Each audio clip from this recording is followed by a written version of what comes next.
Hi viewers, అందరికీ నమస్కారం. Welcome to Sravya's recipes. Hi అండి.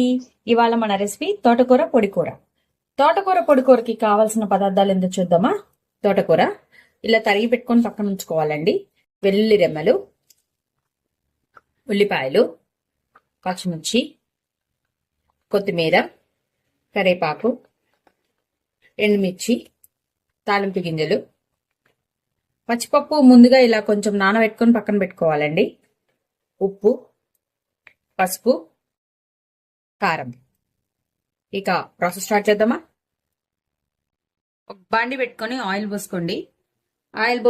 ఆయిల్ వేడెక్కిన తర్వాత తాలింపు గింజలు, ఎండుమిర్చి వేసానండి. తాలింపు గింజలు, ఎండుమిర్చి, కొంచెం కరివేపాకు, మనం తీసుకున్న పచ్చిపప్పు నానబెట్టుకొని ఉన్నాం కదండి, అవి కూడా వేసేసుకుందామండి. వేసుకొని గోల్డ్ సైడ్ వచ్చేదాకా వేగనిద్దామండి. ఇప్పుడు వెల్లుల్లి రెమ్మలు వేసుకుందామండి. వెల్లుల్లి ఇలా తీసుకొని ఉంచుకోవాలండి.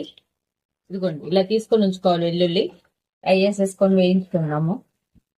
చూసారు కదా, మంచిగా వేగినాయండి. ఇప్పుడు ఉల్లిపాయలు వేసుకుందాం. పచ్చిమిర్చి వేసుకుందామండి. కొంచెం పసుపు వేసుకోండి. పసుపు ఒకసారి కలిపుకోండి. మొత్తం కూడా మంచిగా ఒకసారి కలిపుకోండి. ఇట్లా మనం తరుక్కున్న తోటకూర వేసుకుందామండి.